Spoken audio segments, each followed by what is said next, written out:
Hola, buenas tardes. Bienvenidos a esta nueva edición de Cineforum.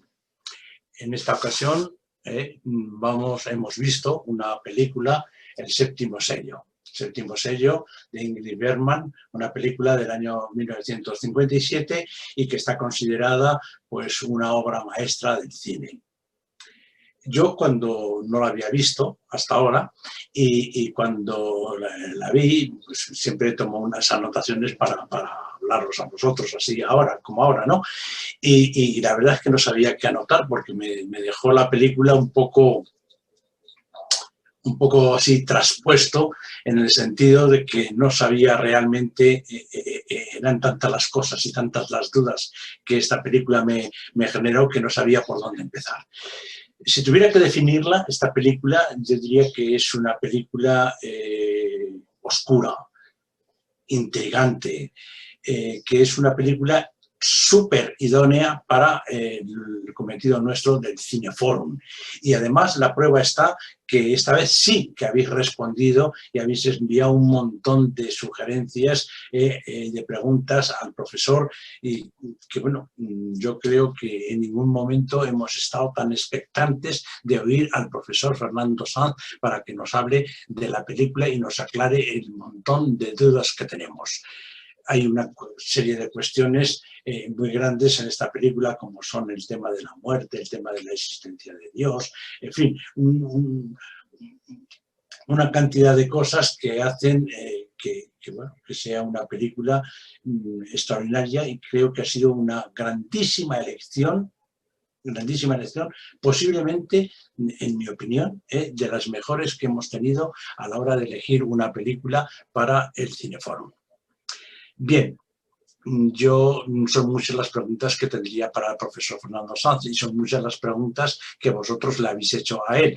Por lo tanto, ya no voy a decir nada más, simplemente voy a darle paso a él, que con su maestría y su gran conocimiento del tema del cine, pues sin duda alguna nos contestará y nos sacará de dudas con respecto a esta extraordinaria película.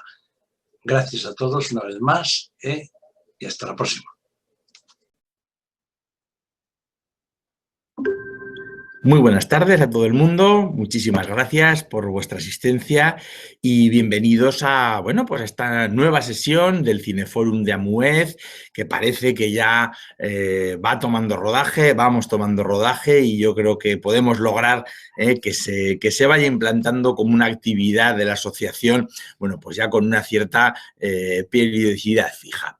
La verdad es que tengo que dar las gracias a la Junta de Amuez porque, bueno, pues es un honor para mí que sigan contando conmigo para esta actividad que me parece, bueno, pues enormemente interesante. Y desde luego muchísimas gracias a todos los que me veis, a todos los que asisten.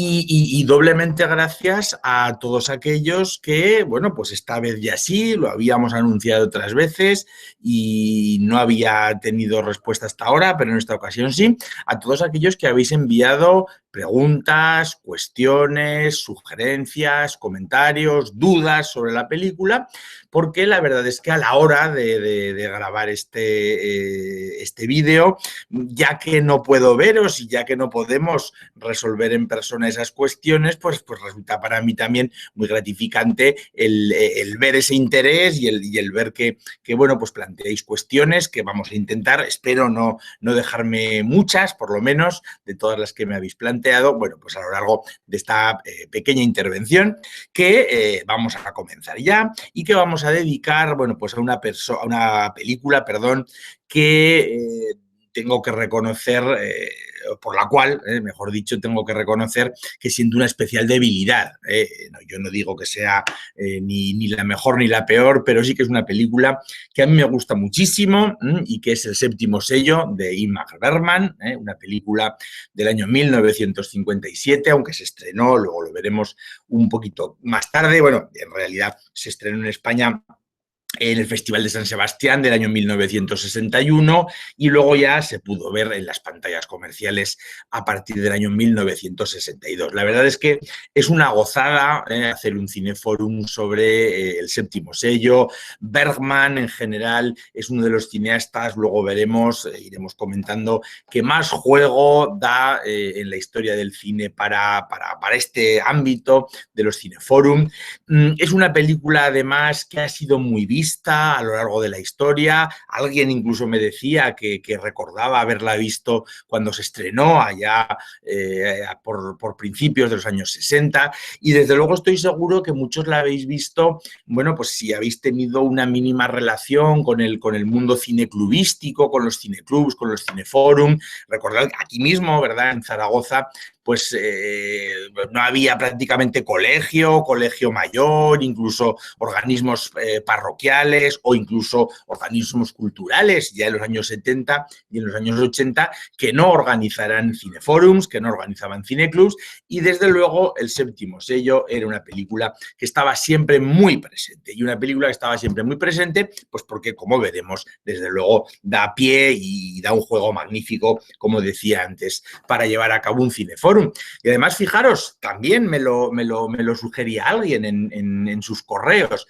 Es una película que, bueno, tal vez desgraciadamente, ¿verdad? Pero de cualquier manera, bueno, pues que encaja muy bien o que está muy de actualidad en el momento actual en el que nos encontramos, todavía inmersos en la pandemia, si bien... Bueno, pues ojalá poco a poco, ¿verdad?, vayamos ya dejándola atrás, porque El séptimo sello es una película que encierra toda una serie de sentimientos que yo creo que nos han sido muy cercanos, por desgracia, como digo, a lo largo, bueno, pues de este largo año que llevamos de pandemia, sentimientos de miedo, sentimientos de duda, sentimientos de replantearnos y reflexionar muchas cosas que tal vez creíamos más asentadas, pero que, bueno, pues ante la adversidad parece que no lo son tanto. El tema de la muerte, que evidentemente, pues esa es la mayor desgracia, pues nos viene acompañando a lo largo de todo este año. Y precisamente de todas estas cuestiones es, como pues muy bien sabéis, de lo que habla El séptimo sello. Por tanto, repito, creo que es una película estupenda para la que le dediquemos una sesión, pues por estas dos cuestiones. En primer lugar, pues por el enorme juego que nos ofrece y en segundo lugar, bueno, pues porque es una película que yo creo que hoy en día, ¿verdad?, en la actualidad, pues nos resulta particularmente cercana y creo que es un muy buen momento para que la analicemos. De manera que, si os parece, ya sin más preámbulos, pues vamos a pasar a hablar del séptimo sello. Me vais a permitir, como la última vez, que no ponga el modo presentación, sino que ponga este modo de diapositivas, porque por alguna extraña razón, desde hace algún tiempo, el Google Meet corta, interrumpe las presentaciones si lo ponemos en pantalla completa, entonces no pasan las diapositivas, que ya me ha sucedido en alguna ocasión y entonces, bueno, pues vais a tener que verlo así, que tal vez sea un poquito menos, os pido disculpas por ello, pero bueno, que por lo menos nos aseguramos, nos garantizamos que la película, bueno, perdón, que la presentación se siga sin interrupciones, ¿no? Como siempre, os planteo un primer esquema que me gusta en la medida de lo posible, ya por la experiencia que tenéis, dividir como en tres grandes bloques en los que os quiero a simple vista, ¿verdad?, en un primer momento, pues explicar en torno a qué vamos a hablar, en torno a qué vamos a reflexionar en este cineforum de hoy. Siempre me gusta intentar buscar una estructura diferente para cada sesión. De momento creo que lo voy consiguiendo, luego ya llegará el momento en el que tenga que repetir, pero bueno, en este caso son tres los puntos clave que yo pienso que debemos abordar. Por supuesto, la figura de Ingmar Bergman. No voy a hacer hacer un estudio pormenorizado de Bergman porque no es pertinente, esto no es una clase de Bergman, sino que es un comentario de la película, aunque como veremos, hablar del séptimo sello es hablar del cine de Bergman en su más amplia expresión. Por tanto, hablando del séptimo sello, vamos a tener que tratar los puntos claves y fundamentales de Ingmar Bergman. En segundo lugar, hoy nos meteremos en terreno filosófico, porque, como veremos, el cine de Bergman tiene muchísimo de filosofía y tendremos que hablar, bueno, pues de esta cuestión del existencialismo cinematográfico, que ahora simplemente menciono y que luego trataremos, para por fin, bueno, pues hablar de los dos temas estrella, de los dos temas clave, de los dos temas imprescindibles cuando hablamos del cine de Bergman, que es el tema de la incomunicación entre los personajes, y ya más metidos en religión, porque hoy también nos tenemos que meter en cuestiones de religión, hablar de ese concepto básico en Bergman, que es el silencio de Dios. Por tanto, este es un poco el planteamiento que poquito a poco vamos a ir viendo. La verdad es que la filmografía de Bergman, que es extensísima, es una filmografía de más de 50 películas, la verdad es que fue un hombre, bueno, vivió 89 años y hasta los 87 estuvo haciendo cine. De hecho, su primera película es de 1945 y su última película es de 2005. Por tanto, estamos hablando de 60 años, 6 décadas completas, ininterrumpidas de producción cinematográfica. Una producción cinematográfica muy compacta. Hay cineastas que evolucionaron mucho, sobre todo con los que han tenido una carrera muy larga y desde sus primeras a sus últimas películas hay una evolución muy amplia, pero en el caso de Bergman no hay tal, no, evidentemente hay una evolución inevitable, ¿no? Pero no hay un cambio radical desde su primer cine hasta su último cine. Por eso digo que el cine de Bergman es una filmografía muy compacta, muy monolítica, pues por una sencilla razón, y es porque a Bergman pues, le interesaban una serie de temas y no otros, y a esos temas, bueno, pues dedicó absolutamente toda su filmografía. Es decir, que no se puede acusar a Bergman de repetitivo, ni de que esté siempre tratando los mismos temas, porque es normal, es lógico, ¿no? Bergman está obsesionado por una serie de cuestiones y son esas, y por supuesto no otras, las que abordó en toda su filmografía. A pesar de eso, sí que por la naturaleza, por la ambientación histórica de los temas, sí que podemos dividir la filmografía de Bergman como en dos grandes bloques. Un bloque mayoritario, la mayoría de sus películas son así, que podemos señalar como películas de ambiente contemporáneo. Es decir, las acciones, los argumentos de las películas transcurren en tiempo presente o en un tiempo relativamente cercano al presente narrativo, o sea, al presente de la película. Los años 40, 50, 60 o los que sea. A estas películas de ambiente contemporáneo simplemente os traigo algunas muestras de películas que sin duda alguna conocéis. Bueno, pues corresponde su obra maestra Fresas Salvajes, a la cual ya os lo digo y no es una amenaza, no descarto dedicar otra, más adelante, por supuesto, ¿no? Otra sesión del Cineforum, o películas tan conocidas como Sonrisa de una noche de verano, la inquietantísima El silencio, ya en los años 60, tal vez menos conocida, pero es una película que si os gusta Bergman os recomiendo vivamente, aunque es una película dura, es una película pues muy amarga, como es pues prácticamente todo el cine de Bergman, y bueno, pues ya un poco más próximos a la actualidad, de los años 70 y 80, películas de ambientación contemporánea que sin duda alguna los que seáis más cinéfilos recordaréis, como Gritos y susurros o Secretos de un matrimonio, bueno, pues ya en la década de los 80. Como digo, este sería el primer bloque de la filmografía de Bergman que, insisto, habla de o está formado por películas de ambientación contemporánea. Pero sí que es cierto que hay otro bloque de películas que no es que me guste más, pero que me gusta especialmente, y que es el de las películas de ambientación medieval. El de las películas de ambientación medieval, que hizo poquitas. En realidad, las dos más importantes son estas que tenéis aquí, El manantial de la doncella, a la que también perfectamente podríamos dedicarle otra sesión de Cineforum, pero bueno, ya sería demasiado Bergman, y El séptimo sello, que es la película a la que nos vamos a dedicar hoy, ¿no? Y yo os decía que estas películas de ambientación medieval me gustan particularmente y me gustan particularmente por dos cosas, por dos cuestiones, por dos razones que comparto con vosotros, que os transmito.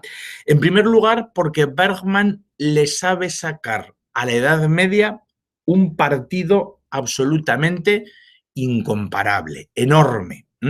En cualquier ciclo que se pueda organizar sobre la Edad Media a través del cine, es absolutamente obligatorio, ya no digo las dos, ¿verdad? Pero es absolutamente obligatorio que estuviera comprendida alguna de estas dos películas, porque hay pocos cineastas que hayan sabido extraer a la Edad Media, bueno, pues el simbolismo tan rico que tiene. Y además, la segunda razón es que a Bergman se le da muy bien la Edad Media, pues precisamente por su procedencia. Bergman, como sabéis, era sueco, y a Suecia, pero a Escandinavia en general, le pasa un poco como nos pasa en España, y es que son países, son regiones particularmente ricos en mitos, en leyendas, en tradiciones más o menos históricas, pero que arraigan, que hunden sus raíces en época medieval. Pasa lo mismo también en Alemania. Pongamos un ejemplo muy claro en España, que sería de la cultura española sin personajes como el Cid, personajes históricos, pero personajes que luego han estado envueltos de una enorme mitología y que se han llevado a la literatura, al teatro, al cine, absolutamente a todos los formatos culturales y artísticos.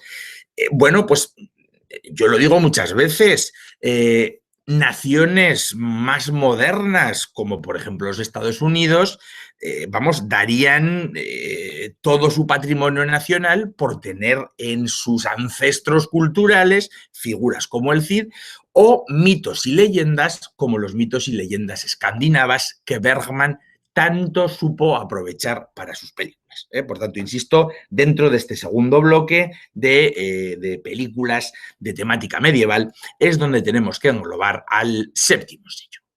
Y yo os decía que nos tenemos que meter en filosofía para hablar de la figura de Bergman y para hablar de toda su filmografía, pero de forma imprescindible para hablar de la película que nos ocupa hoy, que es El séptimo sello. Y es que fijaros, Bergman posiblemente fue el mayor filósofo de la historia del cine. A mí me gusta definirlo así. Bergman fue un gran filósofo cinematográfico. Aquí tenéis a muchos filósofos con los cuales ahora voy a poner en relación a la figura de Bergman. Algunos lo hicieron a través de sus escritos, otros, como Bergman, lo hicieron a través de su cine. De hecho, fijaros, es que cada cineasta tiene su estilo y cada cineasta, bueno, pues a lo largo de la historia ha tenido sus propósitos con sus películas. Hay cineastas que han hecho cine solamente para ganar dinero y hay testimonios múltiples de esto que os comento. Hay cineastas que han hecho cine solamente para entretener, para hacer reír o para divertir al público o para generar un espectáculo. También perfectamente comprensible y perfectamente aceptable. Ha habido cineastas como Hitchcock que han hecho cine para asustar al público, para de alguna manera impactarles psicológicamente. Y hay otros cineastas como Bergman que han hecho cine para pensar, que han hecho cine para reflexionar él mismo y para hacernos reflexionar a los espectadores. Porque esa es una clave, ya lo digo, y la mayoría lo sabéis puesto que conocéis el estilo de Bergman. Aquellos que dicen que van al cine o que ven películas para no pensar, bueno, Bergman no es su estilo. Que se dediquen a otras cosas, que se dediquen a otros cines, porque el que le gusta Bergman, el que quiere ver Bergman, está prácticamente obligado a pensar, a reflexionar, porque eso es lo que Bergman nos propone. De hecho, fijaros, claro, hay muchas tendencias filosóficas, muchísimas, ¿no? A lo largo de, sobre todo, nos vamos a centrar en el siglo XIX y en el siglo XX. Pero es que Bergman, si consultáis algún manual, algún libro de historia del cine, algún libro como Bergman, se le ha llegado a definir como el gran existencialista cinematográfico. O incluso se le ha llegado a definir como el gran representante de la ontología. Aquí tenéis estos conceptos filosóficos de la ontología aplicada al cine, o lo que es lo mismo, de la trascendencia aplicada al cine. Alguien con muy buen criterio me señalaba en su correo, en un correo, que qué relación podía tener el cine de Bergman con la figura de Heidegger, del gran filósofo alemán Heidegger. Pues la verdad es que dio en el clavo, porque no es que tenga que ver ni poco ni mucho, es que tiene que ver todo, todo con Heidegger. En realidad, como he dicho, Bergman es un gran existencialista. El existencialismo, bueno, pues sabéis que es una corriente filosófica que nace en el siglo XIX, se prolonga a lo largo del siglo XX. Kierkegaard sería, bueno, pues uno de sus grandes representantes en el XIX. También Nietzsche, que, bueno, pues luego pues ya recayó en el nihilismo, pero el nihilismo, en definitiva, parte a su vez del existencialismo. Sartre, a quien citábamos la vez anterior, pues acordaos cuando hablábamos de Ciudadano Kane, pues sería otro gran representante del existencialismo.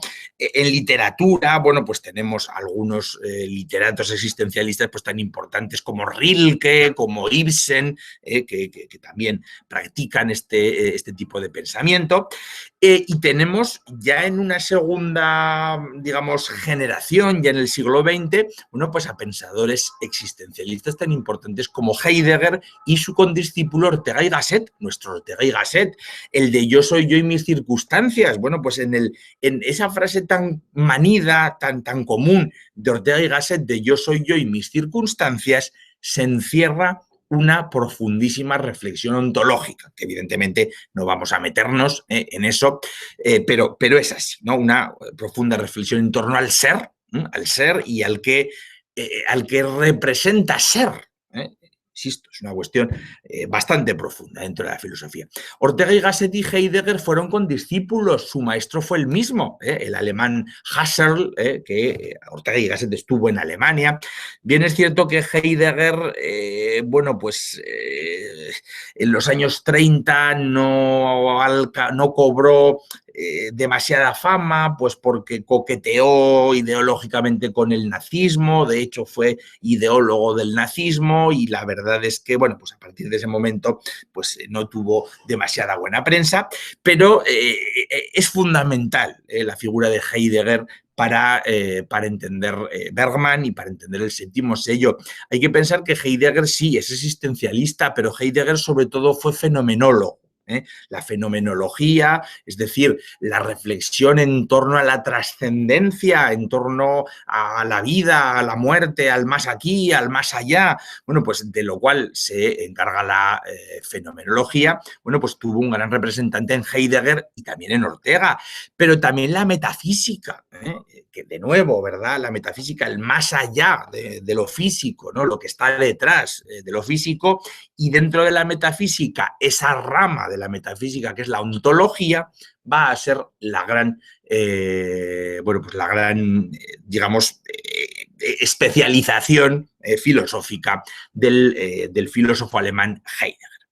Hay una frase muy famosa de Heidegger, hablando de estas reflexiones en torno al ser, que es, bueno, pues aquella frase de que Dios, cuando creó al hombre, lo arrojó a la tierra, lo dejó allí en la tierra tumbado y lo dejó pues un poco a su suerte, ¿no? Como diríamos popularmente, lo dejó pues para que se buscase la vida. Fijaros qué curioso, la primera imagen con la que empieza el séptimo sello. El protagonista, Antonius Bloch, este caballero medieval, que aparece literalmente tirado en el suelo, abandonado de Dios. Luego le visitará la muerte. Ahora hablaremos de la muerte, del ajedrez y todo esto, ¿no? Abandonado en este caso en una playa. No os puedo asegurar que este arranque sea, porque no lo sé, un reflejo directo de esta frase de Heidegger, pero a mí desde luego me da mucho que pensar. Si analizamos la obra de estos filósofos existencialistas, fenomenólogos, metafísicos, ontólogos, y analizamos el cine de Bergman, encontramos una serie de similitudes que son verdaderamente en fin, fundamentales.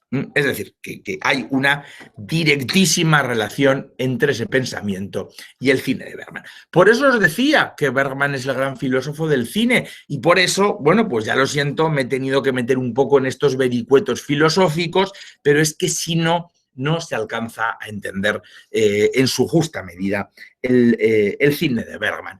Un cine, el de Bergman, que siempre está reflexionando en torno al sentido de la vida, en torno al sentido de la muerte, en torno a la vida terrena, pero en torno también a la vida del más allá, del cielo, del infierno, de si existe, de si no existe. Y claro, para reflexionar sobre estas cuestiones, la Edad Media es ideal.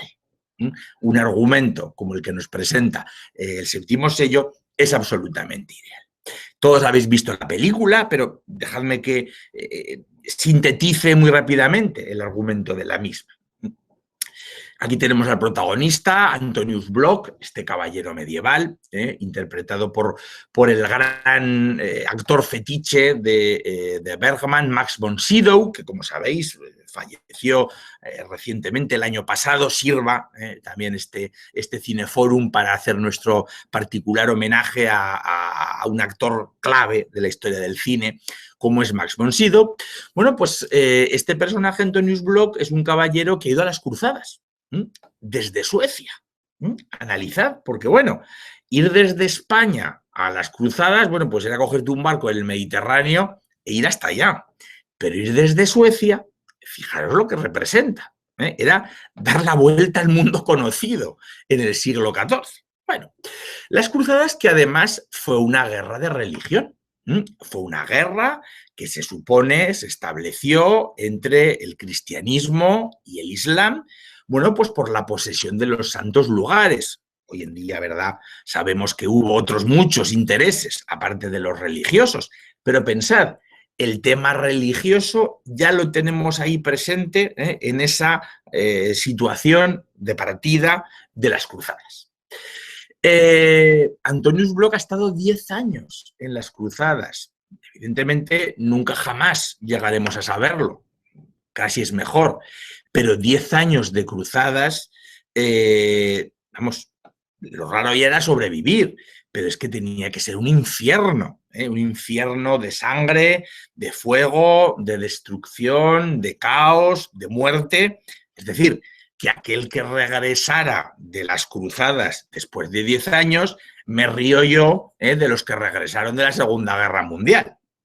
Que también no tengo nada en contra de ellos, pero el impacto psicológico que tuvo que suponer en esta gente, ¿verdad? El estar tantos años en las cruzadas, bueno, y él regresa a casa, regresa a su Suecia natal, y claro, todo el mundo podemos pensar, bueno, el descanso del guerrero, después de 10 años luchando, regresa a su casa, regresa a su país, se reencuentra con su mujer, todo va a ir muchísimo mejor. ¿Y cuál es nuestra sorpresa cuando nos encontramos que cuando este personaje llega a Suecia se encuentra con un país absolutamente desestructurado, desarticulado y absolutamente en quiebra?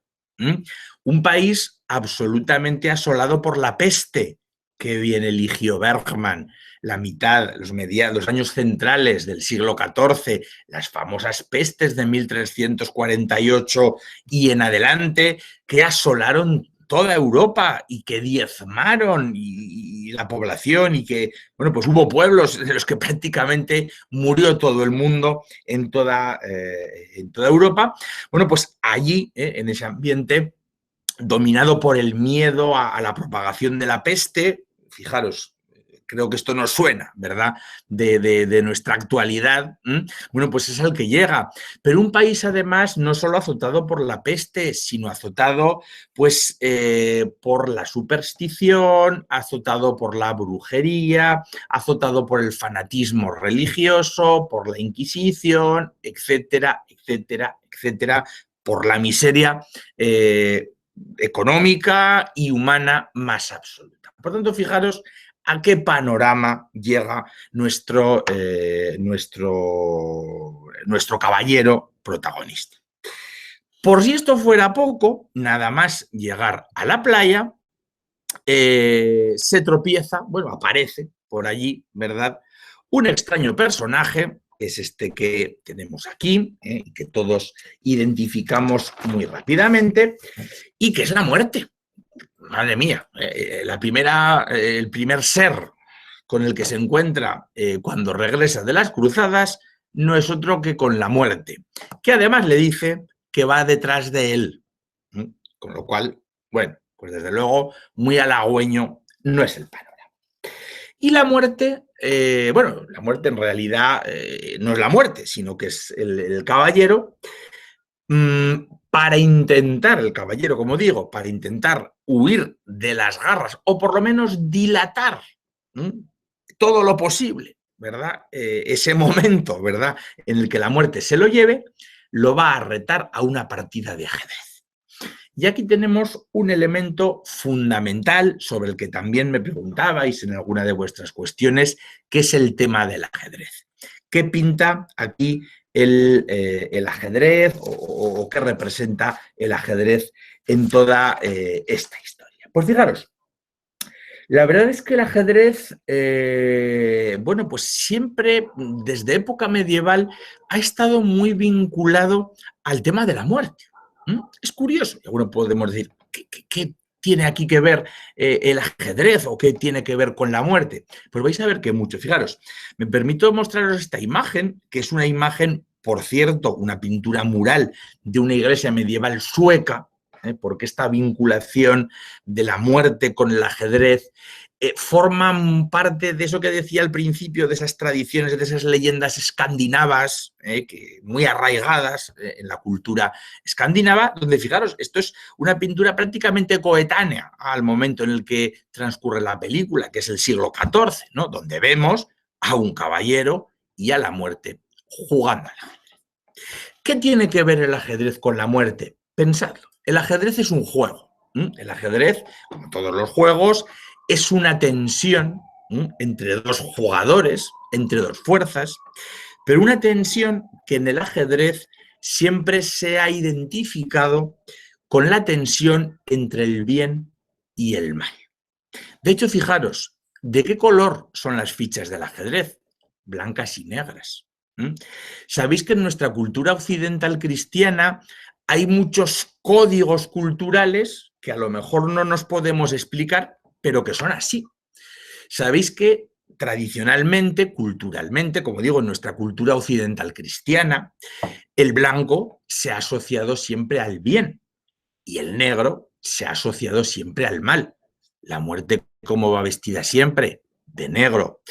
Cuando antes, bueno, pues era más habitual el guardar los lutos por las personas que fallecían, la gente ¿de qué color se vestía? De negro. ¿Por qué? Pues porque el negro es un color culturalmente asociado a la muerte. Mientras que lo blanco, ¿de qué color se pintan siempre los ángeles? Pues siempre van vestidos de blanco, o las Inmaculadas Concepciones, incluso los mantos de Cristo en algunas, por ejemplo, las resurrecciones y demás, siempre de blanco. Por tanto, fijaros, el jugar al ajedrez es una tensión entre lo blanco y lo negro y, por tanto, entre las tensiones del bien y del mal. Primer dato a tener en cuenta. Segundo dato a tener en cuenta. Si os dais cuenta, valga la redundancia, una partida de ajedrez es algo muy parecido a la vida humana según la tradición cristiana. Porque una partida de ajedrez es algo lento, es algo reflexivo. Quien juega al ajedrez sin pensar a tontas y a locas, nunca jamás le va a ir bien. Una partida de ajedrez, como decía, es como la vida humana, en la que hay que meditar, en la que hay que reflexionar, en la que hay que pensar cada movimiento que haces, de tal manera que si mueves bien tus piezas, es decir, si actúas bien, pues es muy posible que ganes la partida y es muy posible que gane el blanco, que gane el bien. En definitiva, que llegues a la salvación eterna. Repito, siempre dentro de la cultura tradicional cristiana. Pero como juegues mal tus piezas, como las juegues precipitadamente, seguramente eso supondrá que te va a ir muy mal, que vas a perder la partida y que seguramente no te salvarás. Este es el sentido del ajedrez, que si os dais cuenta, vertebra absolutamente, es el hilo conductor fundamental de toda la película. La película empieza con el comienzo de la partida y la película acaba, bueno, pues una vez que termina la partida. Como sabéis, no os voy a destripar nada, pues en beneficio de la muerte. Porque, como sabemos, por desgracia, la muerte no pierde ninguna partida. Y habrá gente como Antonius Bloch que pueda dilatar un poco su victoria, pero al final acaba venciendo. Pero bueno, luego hablaremos de ese final. Todo esto venía al hilo de hablar del tema del ajedrez. Fijaros, esto mismo que acabamos de comentar está en la propia esencia del título de la película, el séptimo sello, que es un título total y absolutamente apocalíptico. De hecho, el relato del apocalipsis que se recita al principio y que se recita al final de la película es del cual se ha extraído bueno, pues esa denominación del séptimo sello. Ya sabéis que, según el libro del Apocalipsis, cuando llega el juicio final, Cristo irá, el Cordero Místico, Cristo irá abriendo los sellos y cuando se abra el séptimo sello, pues tendrá lugar el juicio final y ahí, bueno, pues nos someteremos a ese tribunal divino del juicio final. Ya digo, todo ello según la tradición y la cultura cristiana. Fijaros, por tanto, el propio título da un sentido apocalíptico a la película. ¿Qué más existencialista que el apocalipsis? El juicio final, ¿no? Donde se decidirá, según la Biblia, los que vayan hacia un lado y los que vayan hacia el otro. Bueno, pues evidentemente el título está muy conscientemente y ese sentido apocalíptico pensado, como también la música. Seguro que os habéis dado cuenta de que en varias ocasiones, al principio, al final, pero en varios momentos de la película, suena esa melodía gregoriana tan hermosa del Dies Irae. Una melodía gregoriana que tiene una implantación extraordinaria en el cine, en muchísimas películas. Sale esta melodía gregoriana del Dies Irae y que habla precisamente de eso, de la ira, del juicio de Dios, por tanto, de nuevo del apocalipsis y, por tanto, de nuevo del existencialismo y de esa reflexión que Bergman está buscando. Por tanto, esa es una cuestión que creo, también la cuestión del título y la cuestión de la música, que tenemos que tener muy en cuenta. Pero vamos a ir adelantando para no dilatarnos y terminar pronto con esta intervención. Vamos a pasar a hablar de los temas claves que vertebran la película, pero que, como os decía al principio, son paradigmáticos del cine de Bergman, vertebran absolutamente todo el cine de Bergman. Yo, por supuesto, para no extenderme, os voy a hablar solamente de dos, pero creo que merece la pena que lo hagamos. El primer tema fundamental de la película y del cine de Bergman es la incomunicación de los hombres, la incomunicación de los personajes.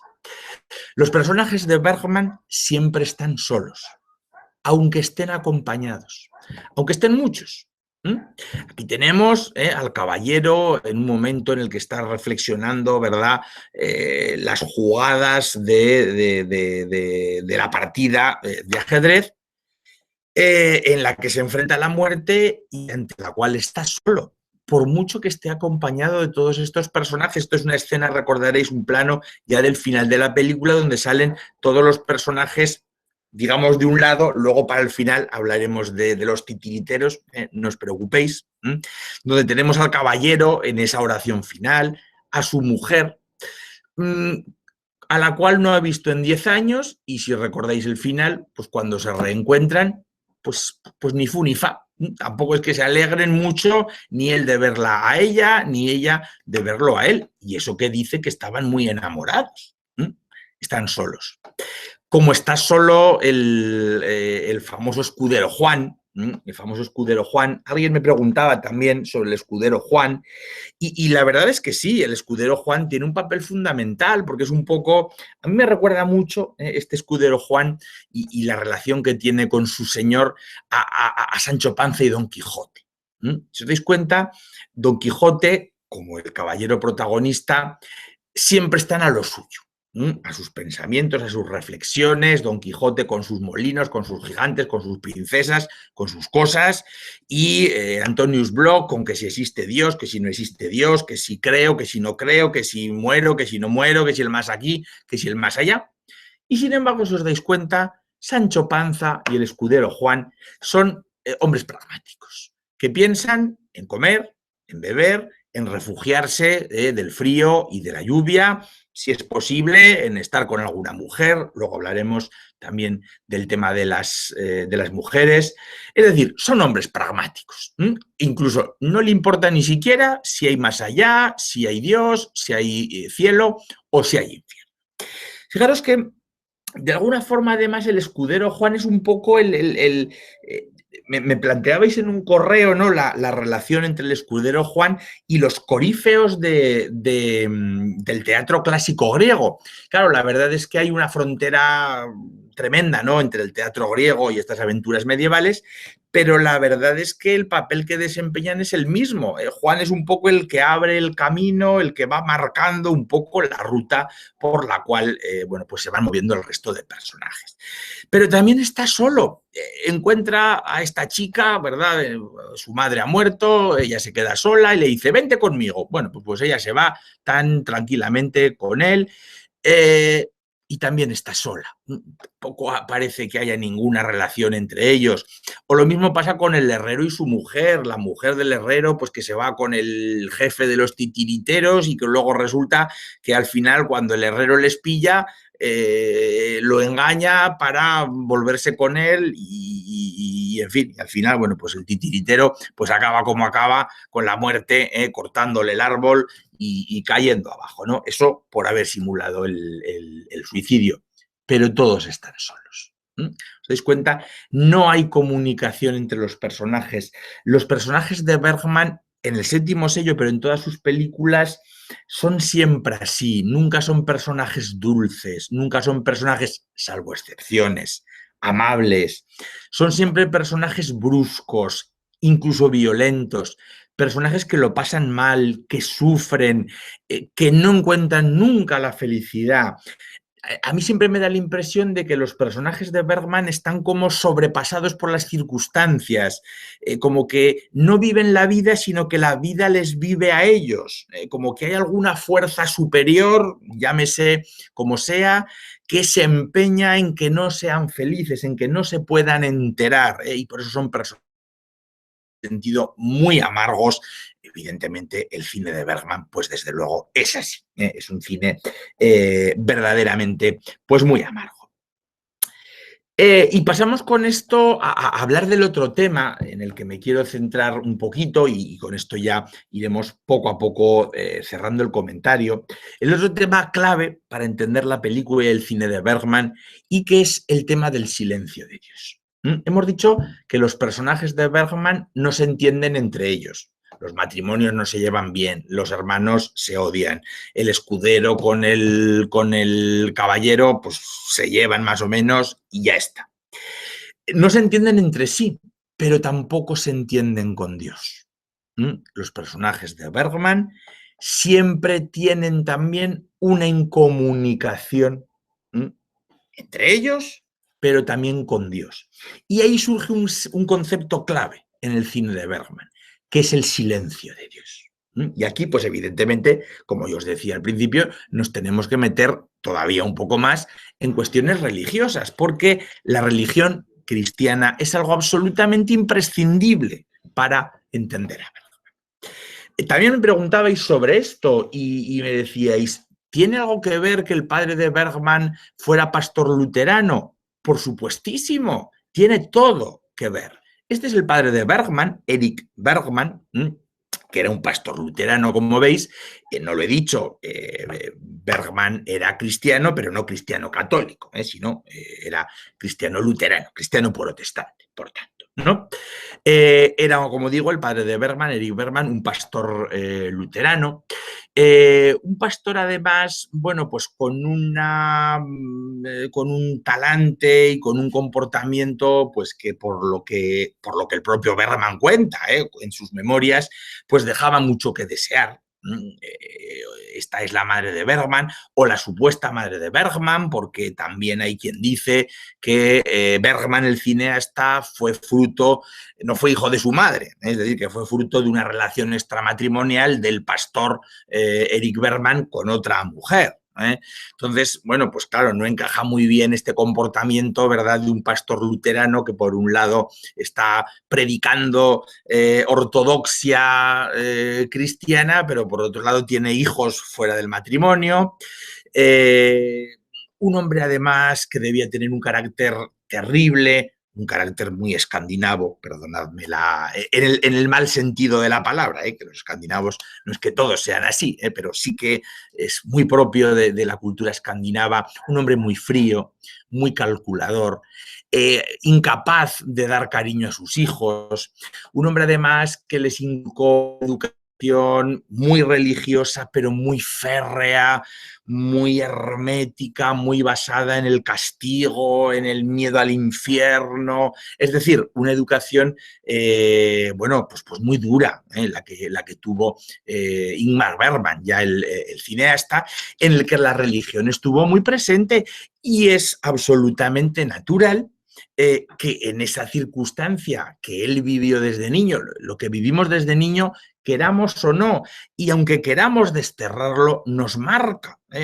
para siempre, bueno, pues es fundamental en la importancia que la religión va a tener en el cine de Bergman. La verdad es que Bergman a veces incluso se le ha definido como un cineasta místico. Yo no me atrevería a decir tanto. Evidentemente fue un cineasta creyente.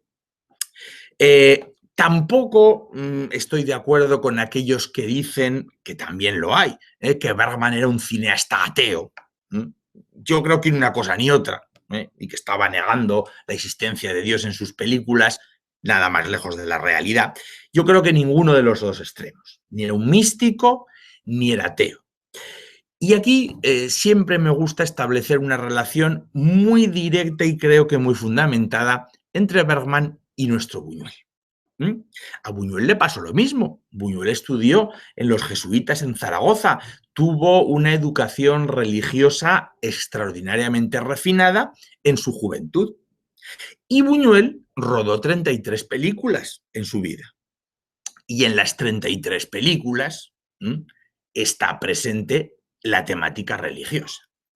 Buñuel se inventó aquel dicho de yo soy ateo por la gracia de Dios.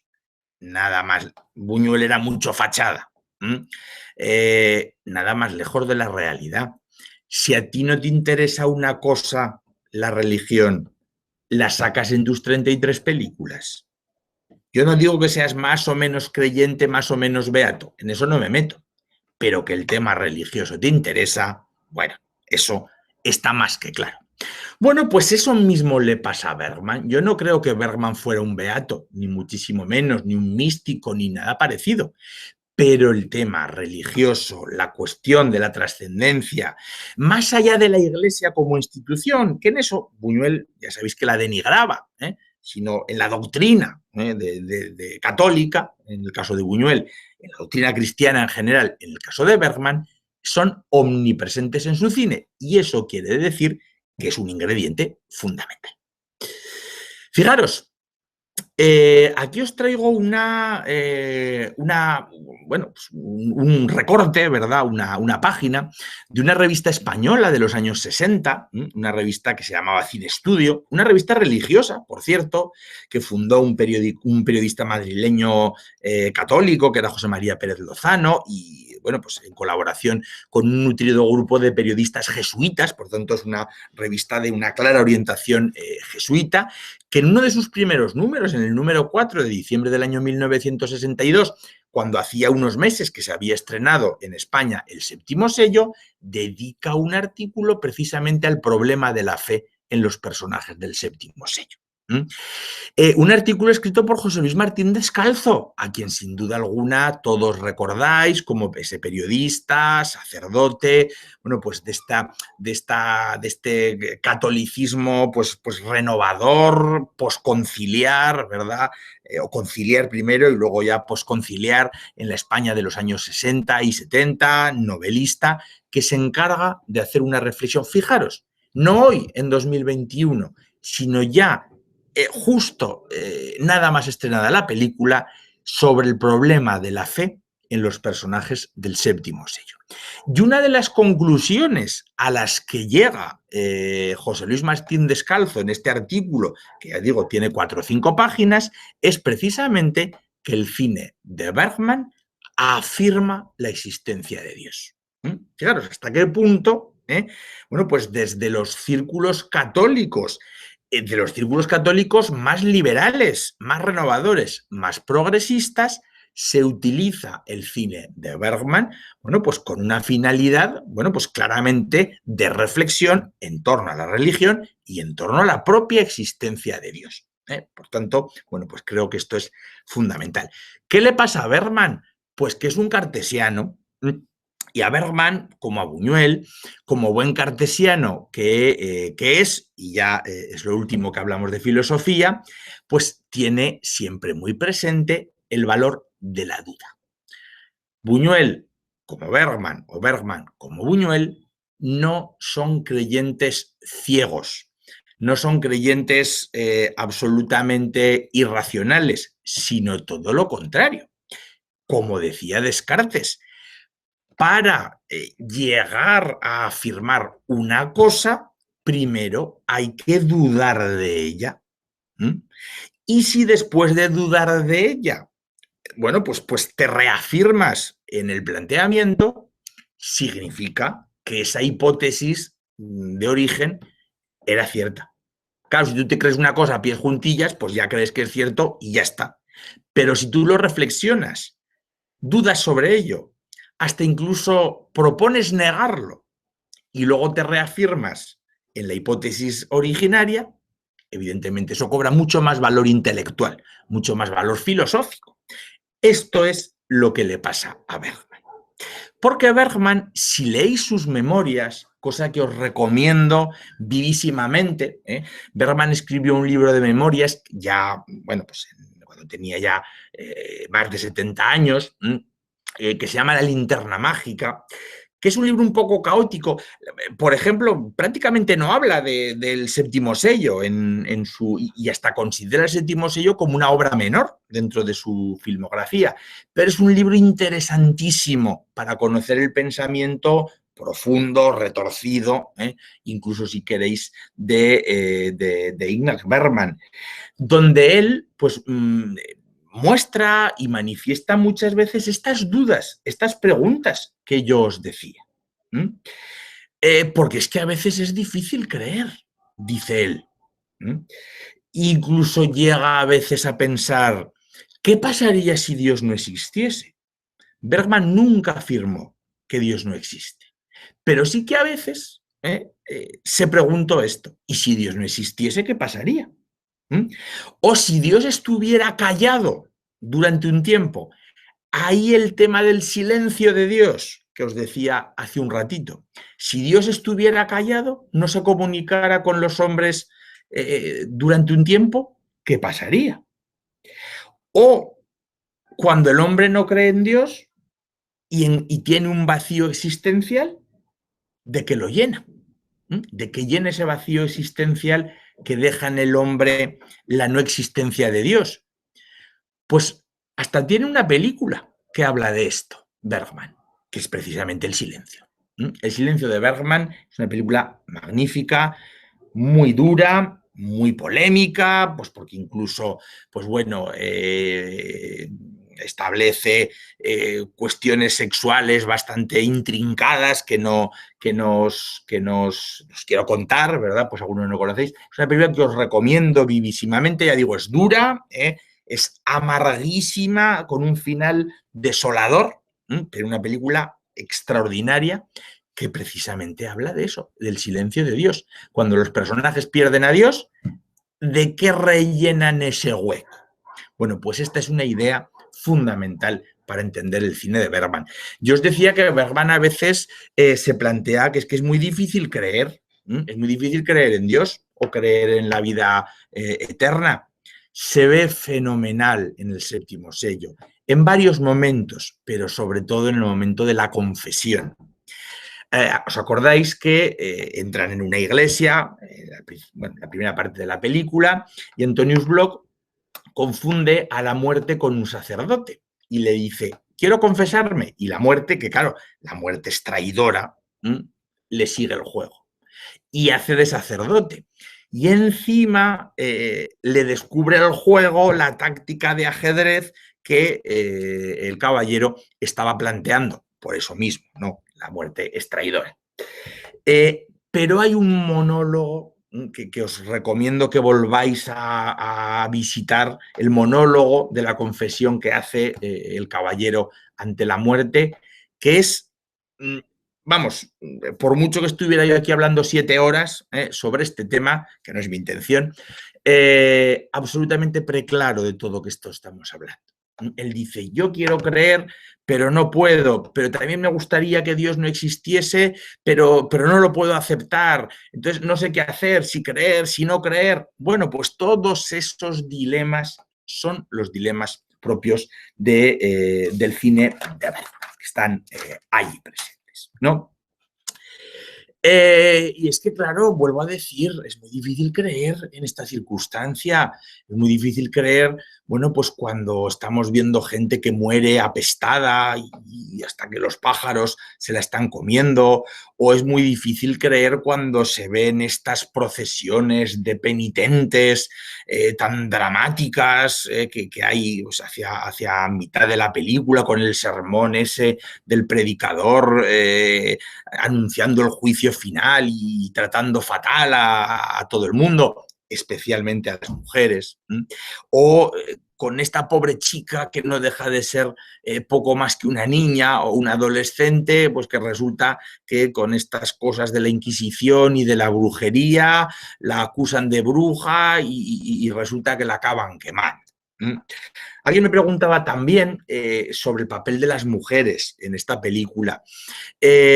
Bueno, Bergman era un hombre un poquito misógino, las cosas como son, todo esto hay que tenerlo en cuenta, pero no hay que achacar a esa cierta misoginia de Bergman el maltrato que se da a las mujeres en esta película. Tenéis que pensar que el maltrato que se da a estas mujeres en la película era el maltrato habitual que las mujeres tenían en la Edad Media, sometidas absolutamente a la voluntad del hombre y a la voluntad y a la decisión del hombre. Es decir, el hombre decide una cosa, la mujer obedece y las peores paradas en todo, siempre las mujeres. Y la pobre chica, ¿verdad?, que queman, pues bueno, pues creo que es que bueno, servirá para redimir al personaje del caballero, pues es más claro. Por tanto, no es algo de Bergman por ser sí mismo, sino que es algo que refleja pues un poco esa realidad de la época, ¿no? Y claro, viendo este panorama, esta danza de la muerte, que es otro motivo con un simbolismo tremendo en la iconografía medieval, las danzas de la muerte, que incluso pues, también dieron el salto a la literatura, al ámbito del teatro, incluso a la música, y que también se utiliza en el final de la película, ¿verdad? Esa iconografía de la danza de la muerte que es tan bueno, pues tan llamativa y tan interesante, ¿no? No puedo dejar, y ya sí que con esto vamos terminando, bueno, pues de referirme a los valores técnicos de la película. Es una película con unos valores técnicos cinematográficos extraordinarios. Mirad, nos gustará más o menos el cine de Bergman. Pues el cine de Bergman es difícil de ver, no, yo no recomiendo ver 3 o 4 películas seguidas de Bergman, recomiendo verlas todas, pero un poco espaciadas en el tiempo, porque si no podemos acabar bueno, medio deprimidos, ¿no? Pero repito, nos gustará más o nos gustará menos, pero lo que desde luego sí que es inamovible es que Bergman es un cineasta extraordinario, un artesano del cine como pocos a lo largo de la historia del cine. Y sobre todo en la mayoría de sus películas en blanco y negro. Sobre todo el uso de la luz, el uso de la fotografía. Yo fijaros, siempre que tengo que hablar en historia del cine de aspectos técnicos como el uso de la luz, como el uso de la fotografía, siempre pongo de ejemplo a Bergman. Cómo utiliza la luz tan expresionista, cómo juega magistralmente con los claros y los oscuros. Hay un momento justo a continuación de cuando van a quemar a la chica, donde se gira el caballero y hay ahí un contraluz verdaderamente maravilloso.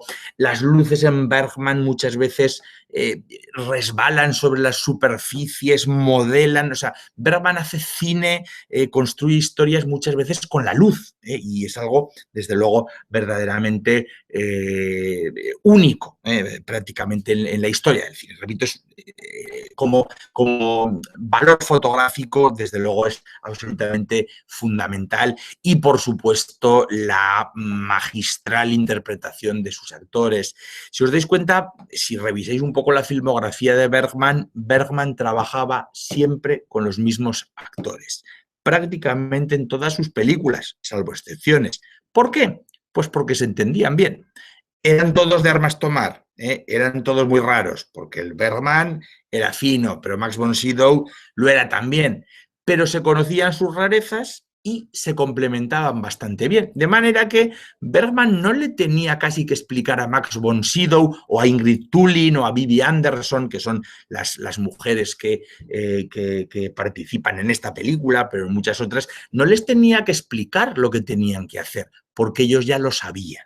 Y evidentemente, bueno, pues estos son valores fundamentales. Pero bueno, después de hablar de tanto juicio final, de tanta apocalipsis, de tanta muerte, de tanta brujería, quiero que el final del comentario, bueno, pues sea un final esperanzador. Porque en el cine de Bergman no siempre, porque hay películas mucho más desgarradoras y mucho más desesperanzadas, en las que no hay ninguna esperanza final, de Bergman, quiero decir, pero en el séptimo sello sí. En el séptimo sello hay una esperanza. Hay una serie de personajes que son el matrimonio de los titiriteros y el niño, que tienen un tratamiento muy diferente. La Edad Media el tratamiento de la Edad Media es muy maniqueo. Lo hemos visto con el ajedrez. Lo blanco, lo negro, la muerte, la vida, el bien, el mal. Esta familia de titiriteros representan todo lo que nos representan los otros personajes. Y además tienen también una utilización simbólica evidentísima. La familia de los titiriteros se llaman José y María. Anda, qué casualidad. Como los padres de Jesús, como la Sagrada Familia. Y el niño, claro, ya sería demasiado evidente que se llamara Jesús, se llama Miguel. Miguel, San Miguel, el santo que luchó contra el demonio, según la iconografía cristiana, y lo venció. José, María y Miguel son los que de alguna forma representan esa esperanza que todavía cabe dentro de este bueno, pues cúmulo de desgracias. Porque claro, el caballero acaba medio bien. Muere al final como todos, aunque muere convirtiéndose.